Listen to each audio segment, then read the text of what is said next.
I say identity plus purpose equals change. We became dreamers. Everything is in front of us.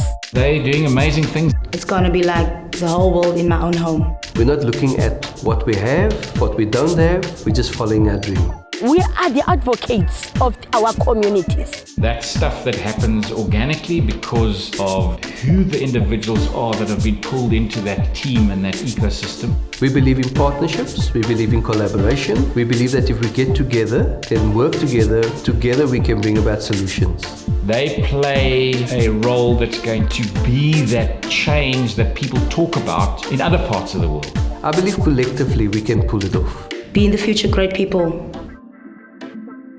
There are so many opportunities that could be unlocked through connectivity.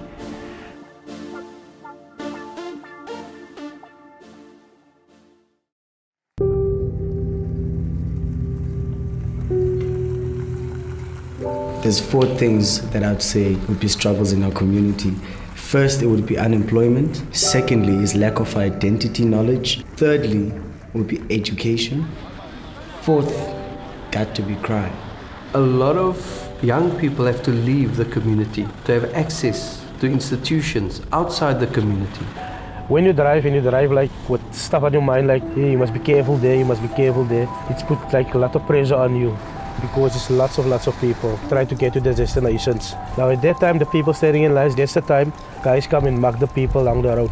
If you have to leave your home at 6 o'clock in the morning, stand in a queue for an hour and finally getting into the taxi, and then because your journey is not planned, because of our road networks to get out of a township and the nightmare getting out of a township, and that's why people actually surrender themselves to the taxi driver, and they actually urge you, drive faster, drive quicker.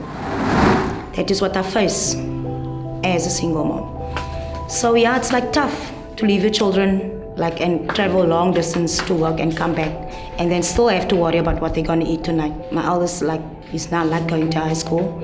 I would like to motivate him to do good in his school. There's a lot of disabled people out there that is sitting at home. My disability is called phocomelia.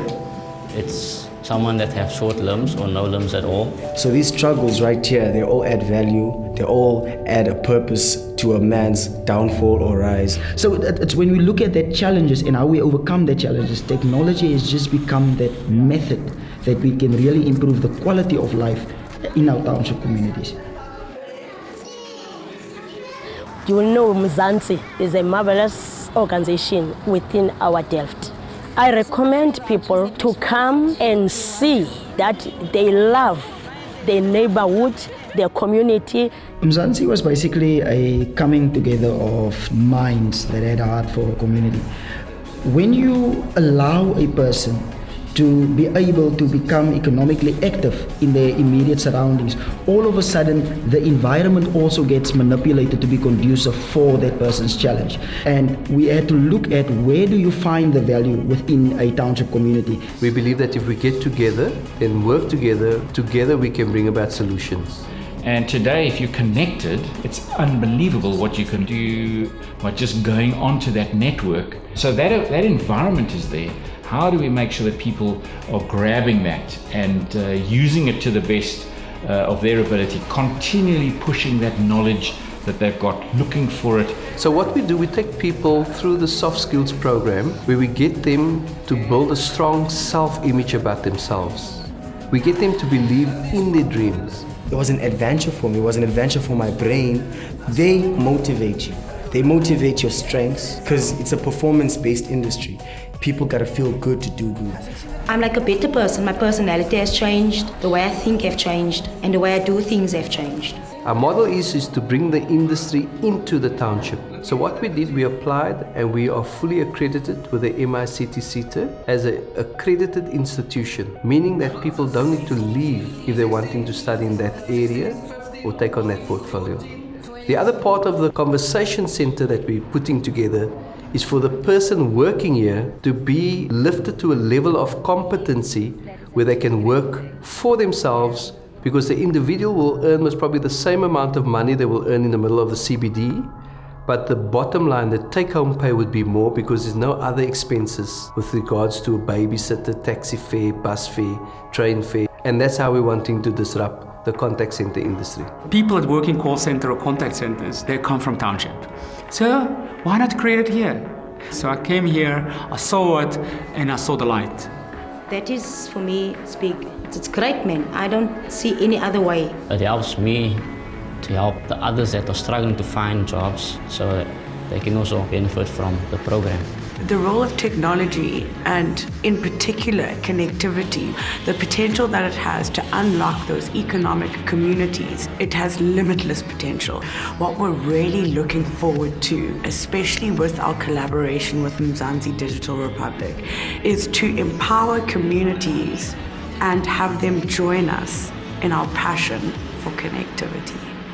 We're selling this prospect and this concept to our international operators in the global market, and we've brought them here, and the feedback has been overwhelming that not only is this a blueprint for what is possible, but absolutely scalable. It's a new product that they have designed recently. I was actually amazed of everything that the organization does here for the community. I think also the launch of the contact center today, it's an achievement. And if we can use examples like this or the model that they build their service delivery on, is actually that we can share with other communities.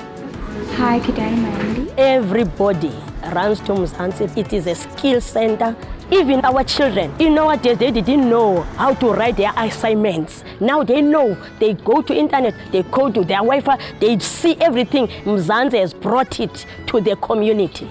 For us, it's very exciting to say to someone that never ever had access, you have now access to the formal economy. And they've brought in young techie minds who have come up with mechanisms of how to join distribution centers with spaza shops, with grannies connected to a smartphone to the grid, and a taxi system delivering the product to her. So when you gotta work like the new system, you're not gonna have that scared feeling in you to drive. It's like Uber. They contact you and then you go pick up people by this destination and drop them by the other destination. There's gonna be like people do the shopping, the hampers. We must go pick up the stuff and we go drop up by the people's houses.